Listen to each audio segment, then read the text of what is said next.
La historia de la conquista de México, que en realidad es una liberación de los pueblos oprimidos por los aztecas, tiene una clave de interpretación, tiene una clave oculta.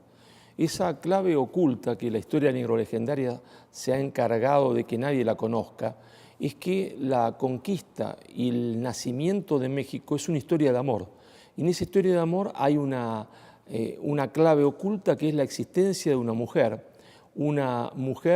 que siendo muy jovencita es entregada por su padrastro como esclava sexual a traficantes, que esos traficantes la vuelven a entregar, se entiende, como esclava sexual a otros, y esa mujer un día se encuentra con un barbudo, al cual esos indios se la regalan como se la habían regalado unos a otros y violado sexualmente, se la entregan a ese barbudo. Y el barbudo dice, no, yo no puedo tener esta mujer como una esclava. Y eso causa una conmoción en ella, porque hay que imaginarse que esa mujer ha sido violada reiteradamente, ha sido sometida reiteradamente, ha sido vendida por su propio padrastro como esclava con el consentimiento de su madre. Y de repente llega un barbudo y le dice, usted no puede ser una mujer esclava, usted es una mujer libre. ¿Libre? ¿Qué quiere decir eso? Libre quiere decir que usted, como yo, somos hijos, se entiende, de un mismo Padre, que hay un Dios que nos ha hecho libre. Y esa mujer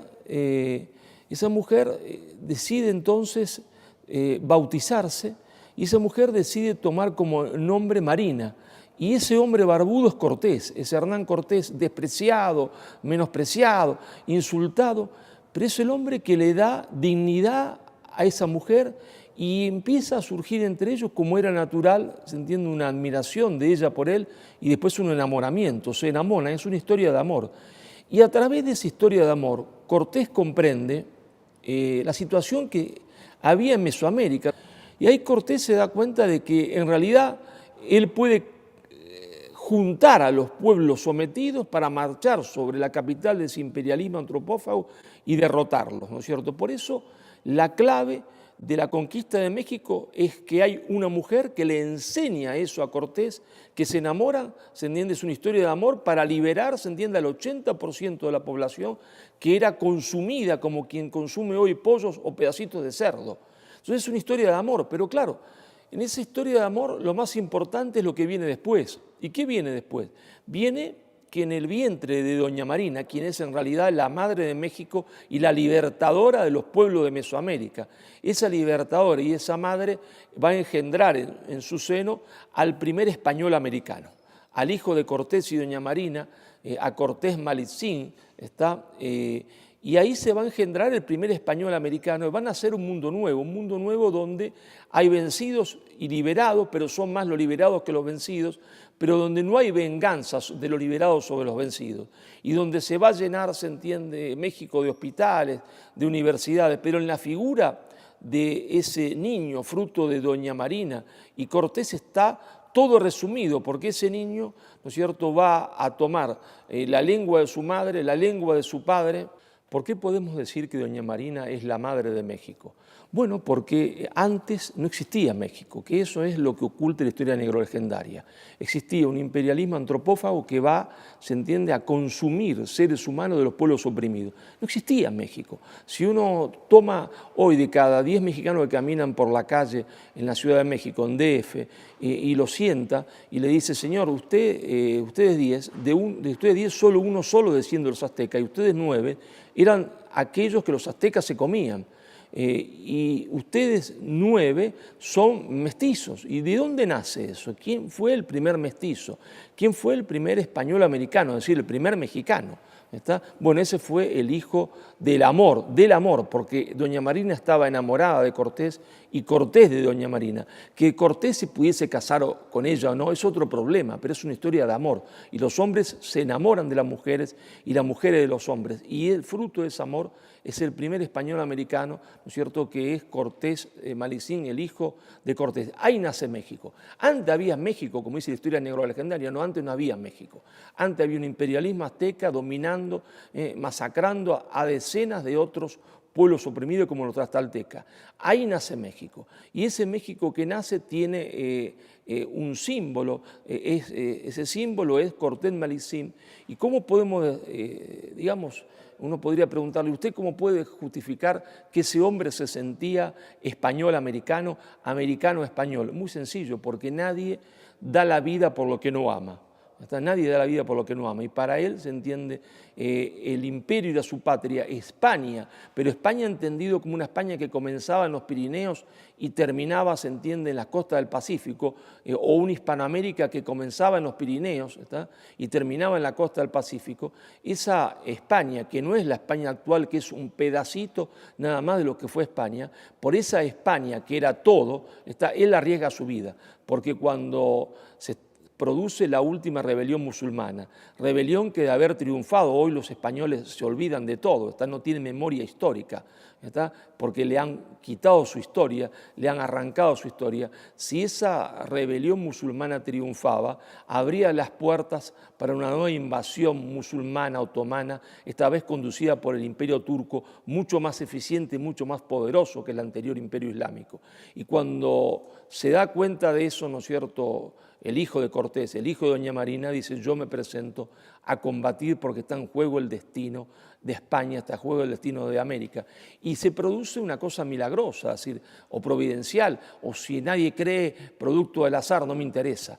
Se produce que en ese campo de batalla se va a encontrar con otro español americano, con otro hombre que nace en él mismo, el Perú, que es, ¿no es cierto?, el hijo de Garcilaso y una princesa, se entiende, quechua, Inca Garcilaso de la Vega, y se encuentra el primer peruano y el primer mexicano, ambos españoles americanos, combatiendo juntos contra el último intento, podemos decir, de invasión musulmana al territorio español, y ambos combaten juntos. Y ahí está la prueba de que efectivamente no había, se entiende, colonialismo, que América no era una colonia, sino que era un reino en igualdad de condiciones que los otros, porque nadie se juega la vida, nadie está dispuesto a arriesgar su sangre por lo que no ama, porque ambos ya eran ricos. Es decir, ¿qué necesitaba el hijo de Cortés? El hijo de Cortés era rico, el hijo de Cortés era caballero de la Orden de Santiago, y el hijo de Garcilaso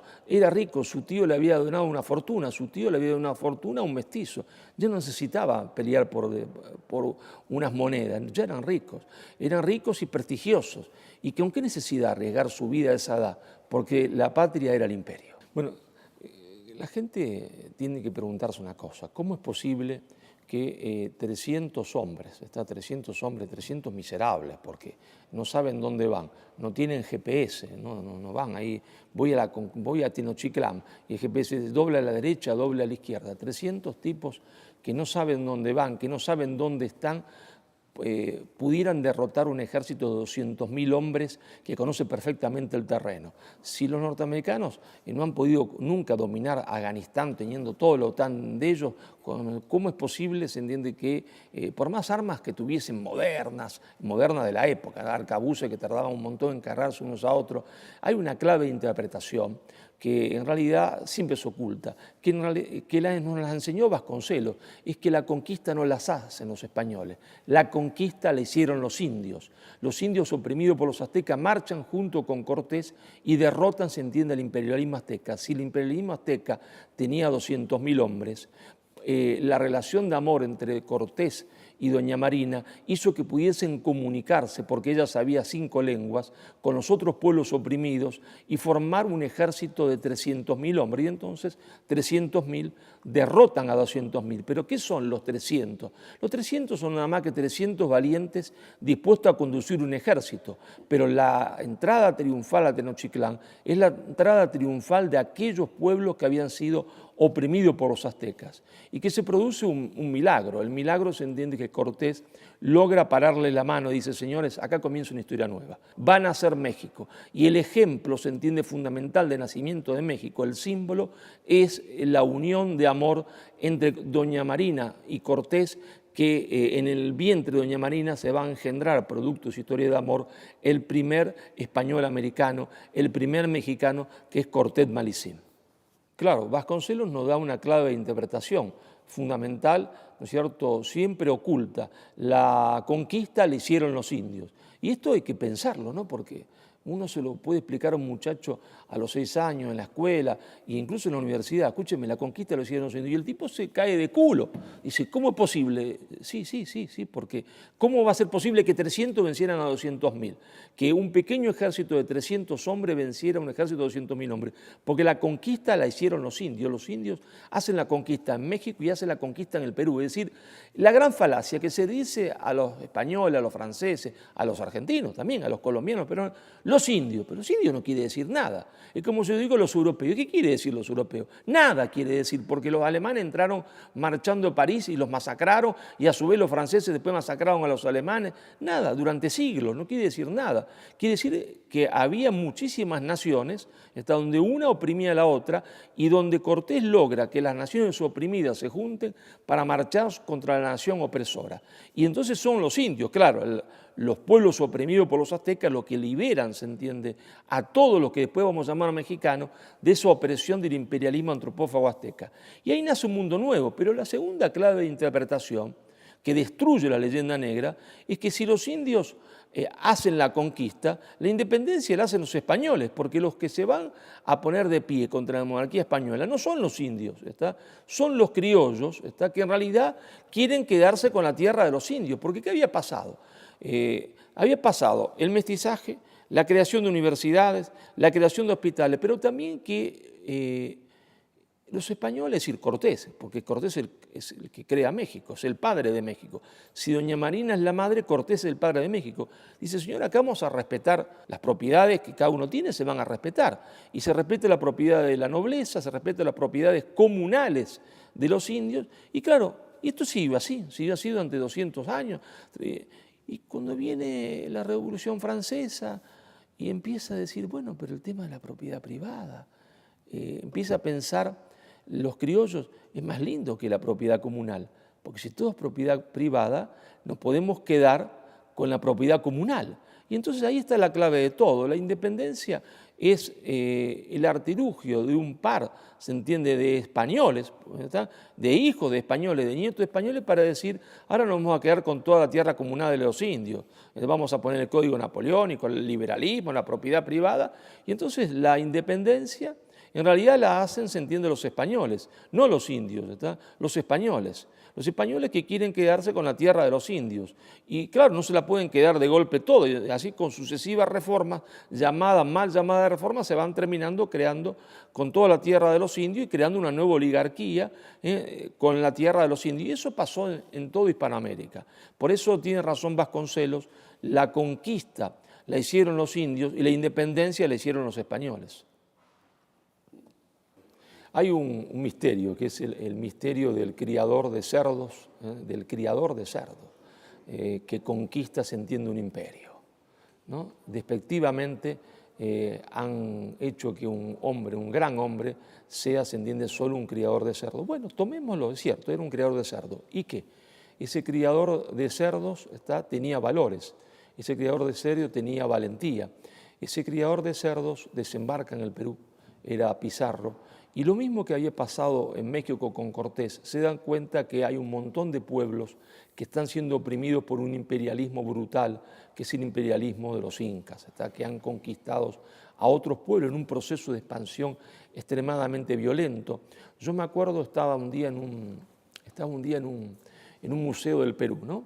Y entonces la chica, muy contenta, iba mostrándome todas las piezas ahí que había de los incas y estas cosas de oro, y de repente pasa delante de una estantería, no sé, se dirá estantería, bueno, qué sé yo, lo que fuese, en un museo, y no quiere detenerse sobre eso. Digo, señorita, ¿por qué no nos detenemos acá? ¿Y qué había ahí? Había como una especie de vaso, o cuenco, qué sé yo cómo se llamará eso. Y entonces le digo, señorita, ¿qué es ese cuenco? No sé. ¿Por qué no nos acercamos un poquito? Ese cuenco era como un vaso, era un cráneo humano. ¿Y usted sabe qué hacían con ese cráneo humano? Con ese cráneo humano los incas bebían chicha, era un cráneo humano de los vencidos, y bebían chicha delante de los hijos de los vencidos para que los vencidos supiesen lo que le iba a pasar si algún día intentaban rebelarse como sus padres. Y señorita, escúcheme, no se vaya, no se vaya. Y ahí, ¿qué hay? Hay un tamborcito, sí, un tamborcito. Y le digo, ¿de qué está hecho ese tamborcito? ¿De qué piel? Y debe ser piel de jaguar, piel de llama. No, le digo, no es, fíjese bien, no es piel de jaguar, ni de llama, ni de alpaca, ni de vicuña, está hecho con piel humana, porque los incas hacían tamborcitos con piel humana y tambores, grandes tambores con piel humana, también para hacérselo tocar a los hijos, se entiende, de los vencidos. Y cuando Pachacute, se entiende, entraba triunfal de cada una de sus expediciones de conquista, llevaba muertos de los que había sido derrotados por los incas, los embalsamaban, no sé qué cosa hacían, y los ponían parados unos a otros, para que se moviesen, con el viento, con dos manitos que golpeaban sobre el vientre como si fuese un tambor.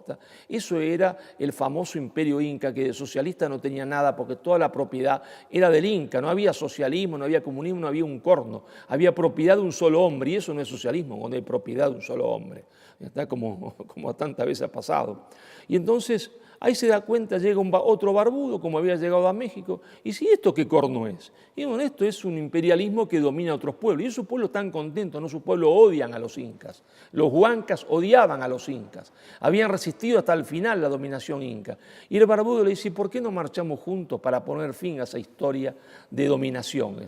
Y entonces marchan juntos y derrotan, se entiende, al imperialismo inca, liberan Cusco, pero también liberan al pueblo humilde de Cusco, de lo que era un totalitarismo feroz, se entiende, de la nobleza y de la casta sacerdotal. Por eso el pueblo no pelea. ¿Por qué el pueblo iba a pelear si, se entiende, era un pueblo oprimido y dominado por un totalitarismo feroz? Y entonces ahí se produce de nuevo el hecho, como se había hecho en México, la clave de interpretación oculta por los negros legendarios, por los indigenistas que hoy gobiernan, se entiende, en Hispanoamérica, esos indigenistas que son la mano de obra más barata del imperialismo internacional del dinero, como el señor Pedro Castillo, se entiende, como el señor Boric, se entiende, en Chile, como el señor Evo Morales, se entiende, en Bolivia. Se produce un milagro, sí, el milagro que los pueblos oprimidos terminan, se entiende, con el imperialismo de los incas, y el pueblo también oprimido, el pueblo quechua, festeja eso, porque no había nada, se entiende, por lo cual resistir, porque ellos mismos estaban oprimidos. Y se produce el milagro de que viene la reconciliación entre los oprimidos y opresores. Y eso es un milagro, y ese milagro lo garantizan, se entiende, ese pequeño grupo español que dicen, no va a haber venganza. No tiene sentido que ahora los huancas hagan lo mismo con los incas que los incas hicieron con los huancas. Ahora hay una historia nueva, una historia de reconciliación, y entonces ahí que nace el Perú, porque antes el Perú no existía. El imperio inca no era el Perú. Eso es lo que se tienen que grabar en la cabeza, lo que se le oculta a los niños, porque se los malforma, se entiende, en el colegio.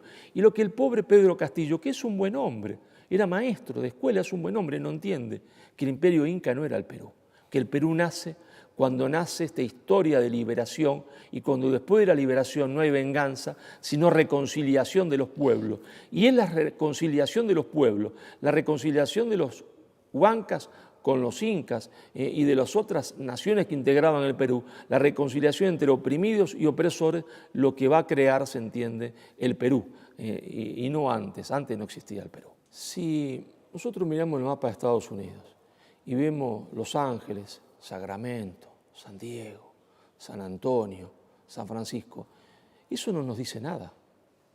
Es decir, salvo que uno tenga una cabeza completamente vacía, o que se haya acostumbrado a no pensar por estar todo el día jugando con el WhatsApp, se entiende, Facebook o qué sé yo ahora, TikTok, salvo que uno no se haya acostumbrado a pensar, no nos dice nada que las ciudades se llamen San Francisco, Sacramento, Los Ángeles, San Diego, San Antonio, Los Álamos, no nos dice nada. Sí, nos dice mucho. Es la gran clave de interpretación, nos dice que la mitad de Estados Unidos fue Hispanoamérica. La mitad de Estados Unidos de sus ciudades más importantes y de sus estados más ricos, fueron, se entiende, liberadas e incorporadas a la cultura por un pequeño grupo de hombres, y fundamentalmente no soldados, sino unos tipos bajitos, flaquitos, casi miserables, que iban de lugar en lugar, diciéndole a los indios que había un mensaje nuevo, que había una buena nueva, creando misiones para esos indios. Y esos indios se hicieron católicos, y esos indios hablaron español. Nosotros vemos las películas, ¿no? Yo me acuerdo, yo me crié viendo películas norteamericanas, me fascinaba, a mí me fascinaba. Había un solo canal, bueno, dos canales había en Rosario, yo nací en Rosario, y en Rosario, al lado del río Paraná, había dos canales, Canal 5 y Canal 3. Y a la tarde había películas todas norteamericanas. Y entonces yo me fascinaba viendo las películas de la conquista del oeste, y los cowboys masacrando y luchando valientemente contra esos indios sanguinarios, y después, por supuesto, el ejército norteamericano, con mi héroe máximo que era Custer. Pero mi héroe máximo era un asesino. Mi héroe máximo era un asesino. Esos caibos que eran mis héroes, esos vaqueros que eran mis héroes, eran un asesino. Un asesino se entiende de indios que hablaban español. Porque yo veía, me acuerdo, veía una serie que a mí me fascinaba, no me perdía ningún capítulo, pero aparte los capítulos eran semanales, uno tenía que esperar de un miércoles a otro miércoles y acordarse lo que había pasado el miércoles pasado.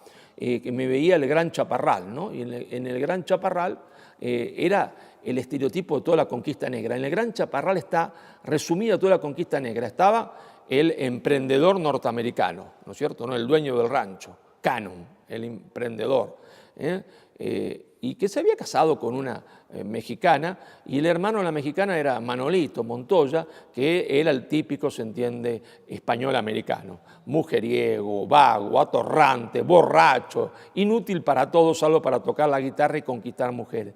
Y después estaban los indios asesinos que atacaban siempre al Gran Chaparral. Pero claro, lo que yo no sabía, que esos indios asesinos en realidad a ellos le habían quitado sus tierras, y que esos indios asesinos como Jerónimo, el solo nombre de Jerónimo ya producía terror, ¿no? Viene Jerónimo. Ese Jerónimo llevaba colgado un rosario. Y entonces nadie se pregunta, yo tampoco me lo preguntaba, porque yo como cualquier otro, como usted, como cualquier otro, era un colonizado cultural, un subordinado cultural. ¿Cómo se llama Jerónimo? ¿Por qué no se llama un nombre indio? No, se llama Jerónimo porque ese muchacho fue bautizado. Porque ese muchacho fue bautizado porque era católico, porque hablaba las dos lenguas, la lengua de su madre y el español. Y Jerónimo era un hombre, se entiende, que al final de sus vidas dicta sus memorias. ¿Y en qué la dicta? En una lengua indígena, en apache, dicta sus memorias, la dicta en chiricahua. No la dicta en chiricahua, que era un dialecto de los apaches, la dicta en español, porque esos indios eran españoles. Y eso mismo que se nos ha ocultado a nosotros, también se lo ocultó a los norteamericanos. O sea, vamos a ser condescendientes con el pobre norteamericano común, porque el tipo común de los Estados Unidos, ¿qué culpa tiene? No sabe nada. No sabe nada como tampoco sabemos nosotros. Él cree que siempre sus territorios fueron norteamericanos, creen que los indios fueron siempre salvajes asesinos. Cuando ese gran periodista Loomis empieza a caminar, ¿no es cierto?, del este al oeste y se va hasta Los Ángeles, California, y empieza a encontrarse y dice, ¿pero qué es esto? Acá había iglesia, había casa, había misiones. Estos indios todavía hablan no español, no hablan ni apache ni chiricahua, hablan español. Se da cuenta que lo habían engañado, se dan cuenta del gran engaño universal que implicó, se entiende, la leyenda negra, la tergiversación de la conquista española de América, la más grande fake news de la historia, sintetizada, hecha política de Estado por Inglaterra y después por los Estados Unidos. Y entonces, claro, no nos dice nada que Los Ángeles, San Francisco, California, Santa Fe, la ciudad de Santa Fe, que otro estado se llame Nuevo México. Y sí, nos dice mucho, nos dice que esos fueron territorios hispanoamericanos, arrebatados a México, se entiende, por la fuerza. Y ahí hay un personaje que habría un día que sacarlo, se entiende, de su pedestal, que es Humboldt, porque Humboldt pasa por un tipo extraordinario, y era un sinvergüenza. Es la verdad, Humboldt era un sinvergüenza. ¿Sería un gran científico? Sí, sería un gran científico. Sabía mucho, pero era un sinvergüenza, porque ese Humboldt juró que toda la información que le daban los mexicanos era secreta y que nunca la iba a revelar. Y lo primero que hace cuando se entrevista con Jefferson es decirle, mirá, Jefferson, acá tengo todos los mapitas lindos para que vos puedas invadir tranquilamente y por dónde caminar tus ejércitos sin ningún problema. Y entonces los Estados Unidos, que en realidad, ¿qué eran? Nosotros no sabíamos, eran una pequeña salchichita, un choricito, ¿entre qué? Entre el Atlántico y los Apalaches. Ellos deciden hacer un estado continente. un estado del Atlántico al Pacífico, pero había un problema.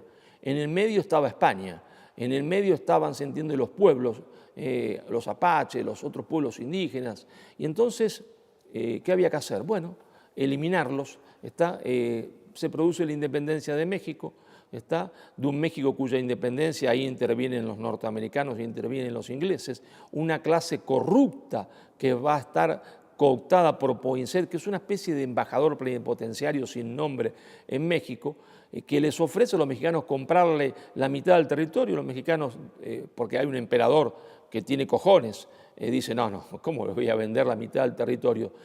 Por supuesto, esa decisión del emperador le costó que dejase de ser emperador. Después viene la República, porque no era admisible esa respuesta. Y esos de la República van a dejar hacer. ¿Qué van a dejar hacer? Que los norteamericanos se instalen en Texas, compren propiedades, dejan hacer.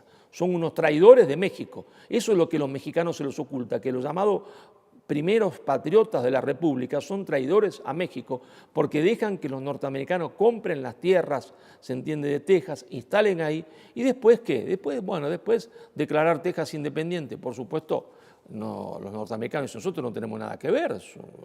¿Qué tenemos que ver con eso? Son los propios tejanos que se sublevan contra una dictadura espantosa.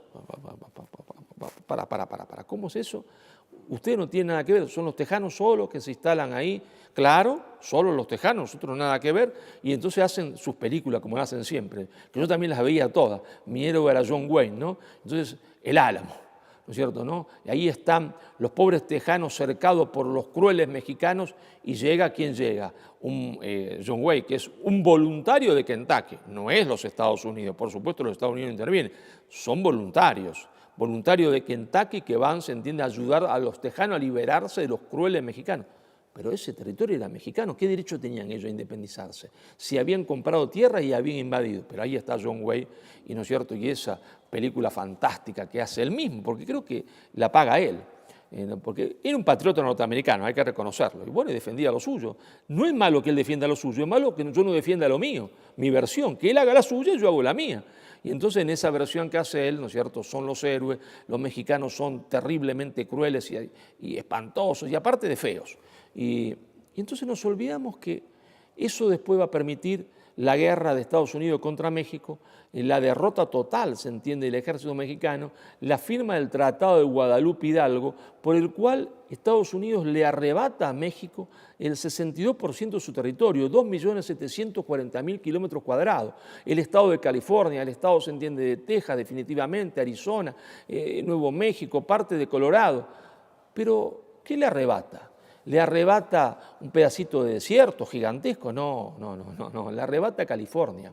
Y por casualidad, solo por casualidad, 3 meses después que se produce la liberación de California, es decir, el robo de California por parte de los Estados Unidos a México y su incorporación a la Unión, porque tenía una banderita California con un osito, por casualidad, solo 3 meses después, solo por casualidad, se descubren las minas de oro de California, que convierten a los Estados Unidos en el principal exportador de oro del mundo.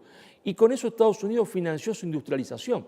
Pues uno se pregunta, ¿qué es la industria? ¿Cómo se industrializa un país? Bueno, tiene que tener hombres y máquinas, pero las máquinas son capital. Si no hay capital, no compro máquina. ¿Y dónde sacaron el capital para comprarle la maquinaria a Inglaterra, que era el único que producía máquinas, para convertirse después en la primera potencia industrial del mundo, aplicando proteccionismo económico? La sacan, se entiende, del oro de California, porque es la primera vez que Estados Unidos tiene una balanza comercial que no es deficitaria. Año tras año, si abrían la economía, tenían balanza deficitaria. Si la cerraban, no. Y cuando la abrían, no sabían qué hacer. Y por primera vez no tienen balanza comercial deficitaria con el oro de California. El oro de California produce la verdadera riqueza de los Estados Unidos, que fue transformar el oro en industria. Sembraron oro, con el oro hicieron industria. Y después, si nos vamos a la gran revolución industrial norteamericana, porque la primera es la de Inglaterra, ¿no? ¿En base a qué? Al carbón y la locomotora. No hay locomotora sin carbón. Ahí el tipo paliando, tirándose de carbón en la locomotora. Y la segunda es la del automóvil. El automóvil no va a carbón, el automóvil va a petróleo. ¿Y dónde saca Estados Unidos su petróleo? Se convierte en el principal productor de petróleo del mundo.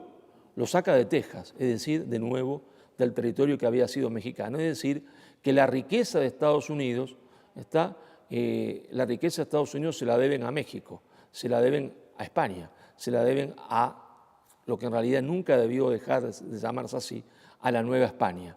Y entonces pongamos las cosas en claro. Esos nombres nos dicen todo. Nos dicen que el subdesarrollo de México no está en la conquista, porque cuando México se independiza era mucho más importante que los Estados Unidos. La Ciudad de México solo era equiparable a la Ciudad de Londres o a la Ciudad de París.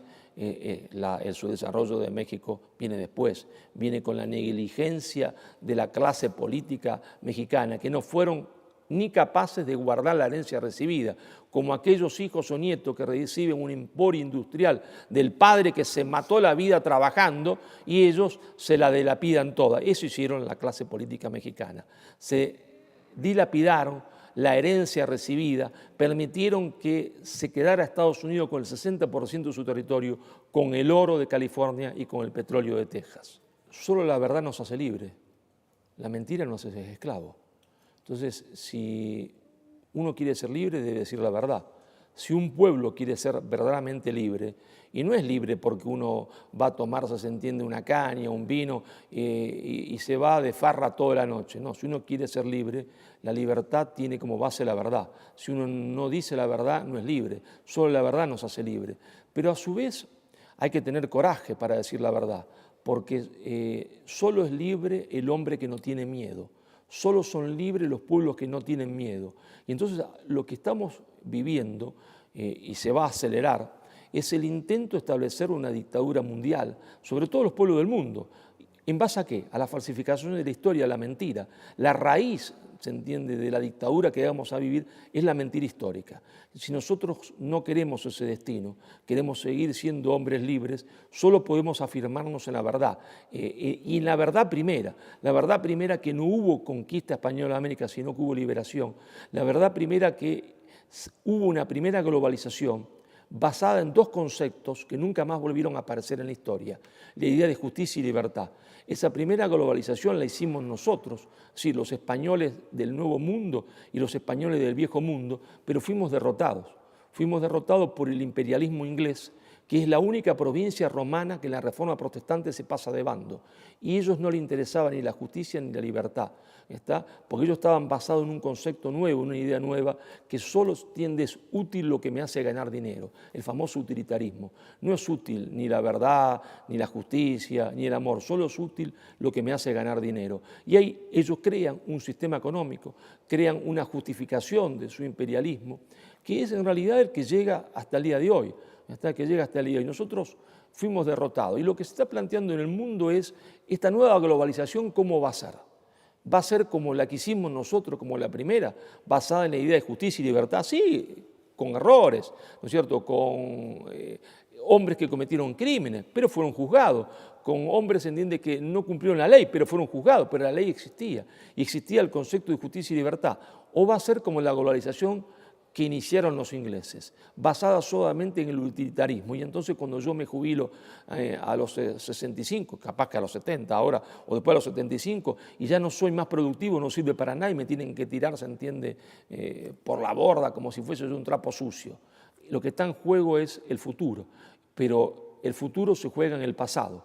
Quien controla, se entiende, el pasado, quien descubre el pasado, puede, se entiende, construir el presente, y construir el presente quiere decir salvar el futuro. Por eso escribimos libros, por eso hacemos películas. Hacemos películas no solamente para discutir sobre el pasado. ¿Qué sentido tendría discutir sobre el pasado si ese pasado no nos sirviese para construir el futuro?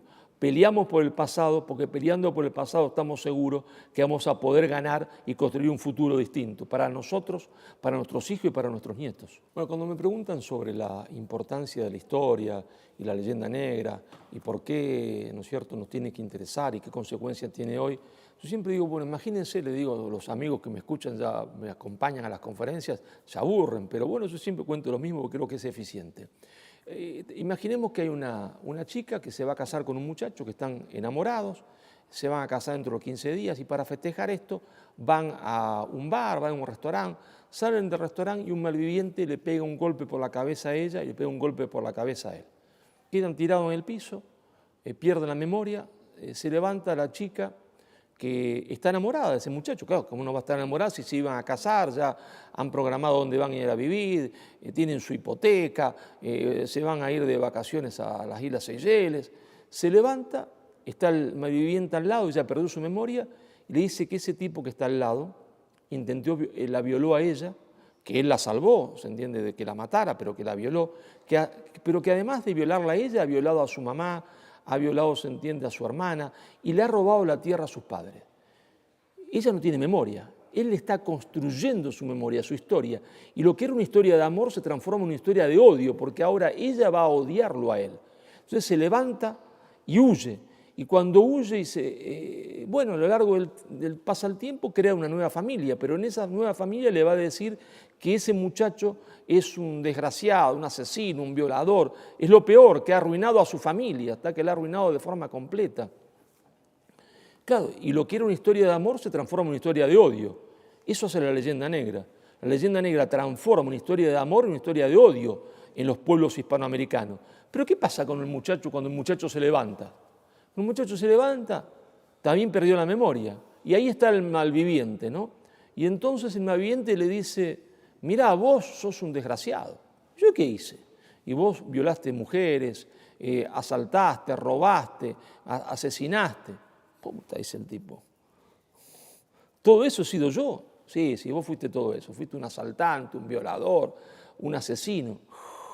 Carajo, dice el tipo. Si en ella se engendra odio, en él se engendra una especie de sentirse mal, un trauma, un gigantesco trauma por lo que ha hecho, porque él sabe que eso que ha hecho está mal.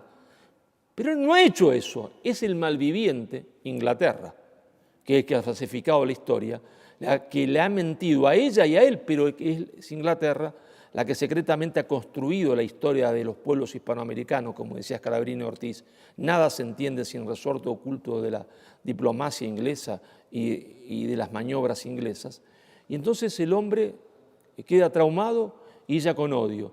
Y después ese hombre también tiene hijos, tiene nietos, tiene bisnietos. Y la cosa más vergonzante es que esos bisnietos van a asumir esa historia.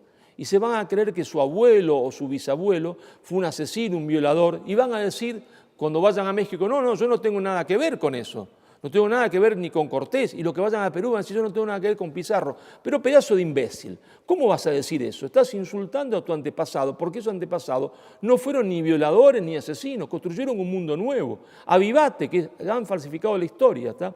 Y entonces lo que se produce es un gigantesco divorcio, pero divorcio que es intencional, para que no se entienda que nada separa a América de España, a España de América, porque si nos aviváramos y supiésemos que nada nos separa en un mundo que camina a construir grandes ecúmenes culturales que en algún momento van a ser grandes ecúmenes políticas, nosotros volveríamos a ser lo que siempre fuimos en la primera etapa de la globalización, es decir, el principal, se entiende, no era Estado, llamémoslo como quisiéramos, Estado, imperio, el principal poder del mundo, y por lo tanto, como no quieren que volvamos a hacer eso, porque a su vez eso terminaría con nuestro subdesarrollo y nuestra pobreza, entonces nos mantienen divididos y nos mantienen divididos a través de la falsificación de la historia. Por eso la leyenda negra es el huevo de la serpiente.